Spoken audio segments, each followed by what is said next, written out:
अस्सलाम वालेकुम नाज़रीन, उम्मीद है आप सब लोग खैरियत से होंगे। मैं हूं आपका मेज़बान जाज़िब और आप सबको खुशामदीद। ये है Honda Civic Reborn VTi Oriel Prosmatec 2010 silver colour. Review start करने से पहले मेरे चैनल को सब्सक्राइब कर दीजिए, वीडियोस को लाइक एंड शेयर लाजमी कीजिएगा और अपनी कीमती राय से आगाह कर सकते हैं मुझे आप कमेंट सेक्शन में।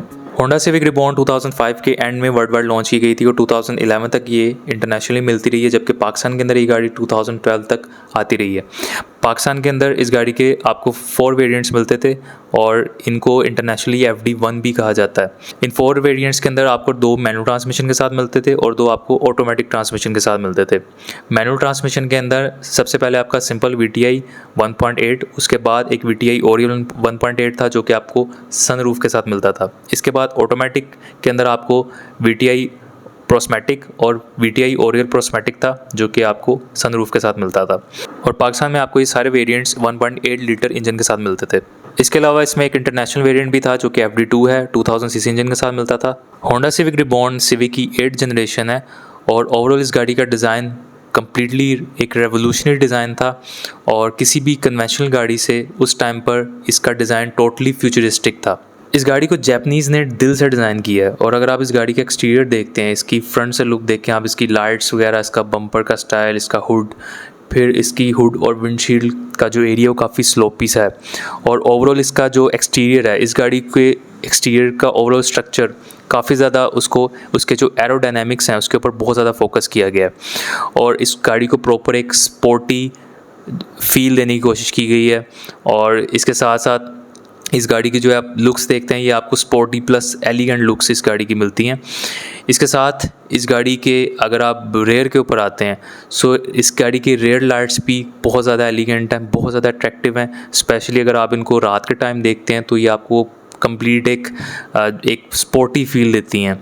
राउंड शेप के अंदर इसकी जो ब्रेक लैंप्स हैं वो जलते हैं और ओवरऑल इस गाड़ी की जो हाइट है वो as compare to conventional sedan काफ़ी कम है।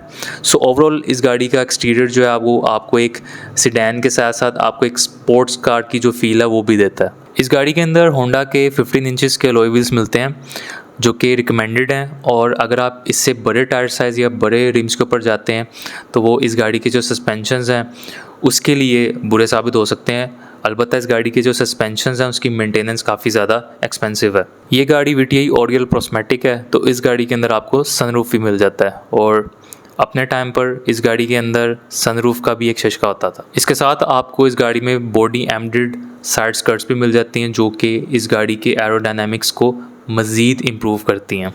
इस गाड़ी के अंदर एंटर होते ही जो सबसे पहली आपको फील आती है वो जस्ट लाइक आप किसी जेट के कॉकपिट में बैठ जाएं उस तरह की आपको फील आती है। और अपने टाइम पर किसी भी कन्वेंशनल गाड़ी से जब आप इस गाड़ी में बैठते थे तो आपकी बिल्कुल एक दुनिया ही चेंज हो जाती थी, आपके लिए बिल्कुल एक नया एक्सपीरियंस था।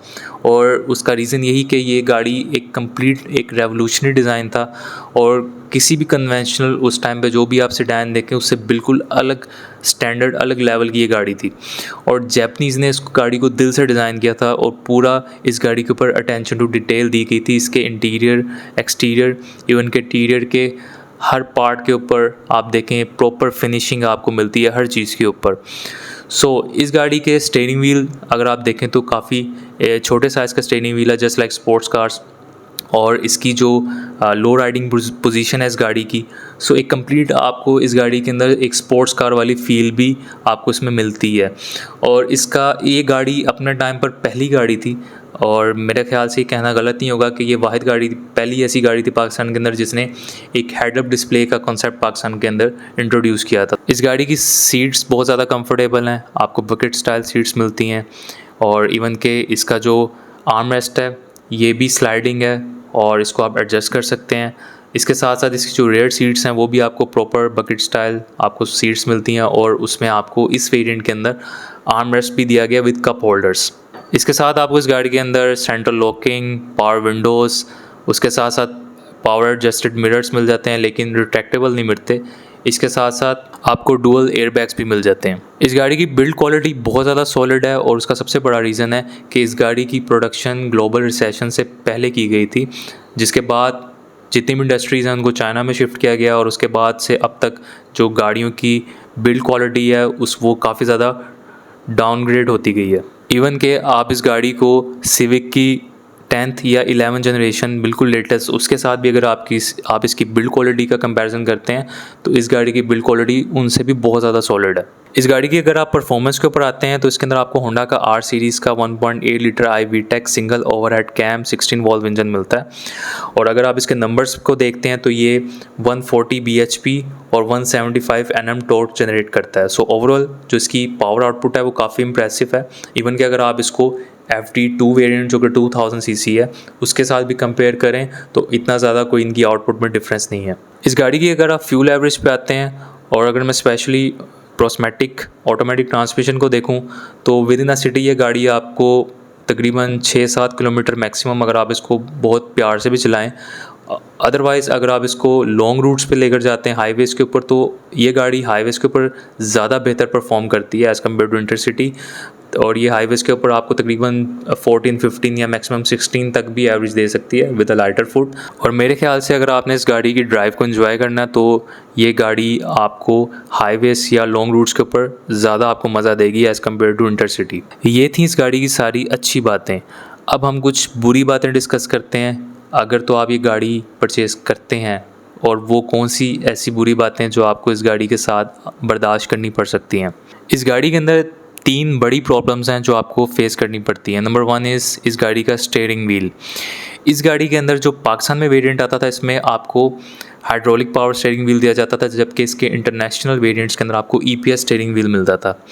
हाइड्रोलिक स्टीयरिंग व्हील होने की वजह से कुछ इस गाड़ी के अंदर जो अगर आप इसकी ड्राइव को जहाँ पे पूरा आपको कंट्रोल मिलता था ड्राइव का, वहीं पे इसके कुछ ड्रॉबैक्स थे। लाइक इसकी जो सील्स होती थी वो लीक कर जाती थी, जिसके बाद आपको या तो आप इसको मेंटेनेंस इसकी देखते थे लेकिन वो भी कॉस्टली होती थी, या एट दी एंड आपको इसका पूरा जो सेटअप होता है उसको चेंज करना पड़ता था। और अक्सर लोग इसमें EPS स्टीयरिंग व्हील जो है आफ्टर मार्केट इंस्टॉल करवाते थे। नंबर 2 इस गाड़ी के इंजन माउंट्स जो कि टाइम से पहले ही जवाब दे जाते हैं और आपको उसकी भी मेंटेनेंस कॉस्ट पड़ती है। प्रॉब्लम नंबर 3 जो कि बहुत ज़्यादा कॉस्टली हो सकती है अगर आप इसको इग्नोर करते हैं, और इस गाड़ी का मसला ये है कि आप इसको अगर बारिश है तो बारिश में आप इस गाड़ी को ड्राइव नहीं कर सकते।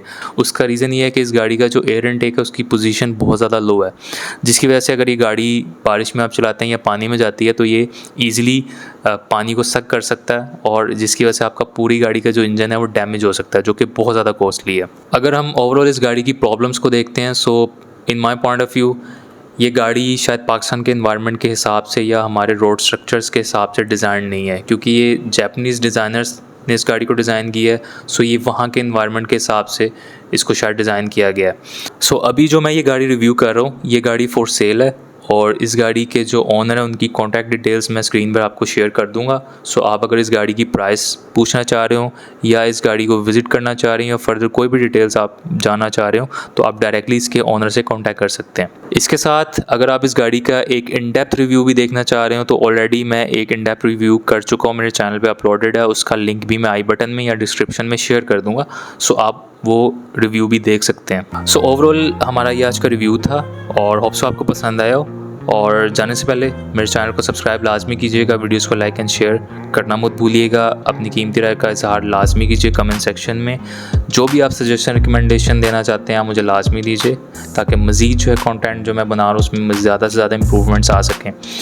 और मुझे फेसबुक और इंस्टा पे भी लाजमी फॉलो कीजिए। So that's all for today. इंशाल्लाह will see you in the next video with some another informative topic. So till then, take care. Allah Hafiz.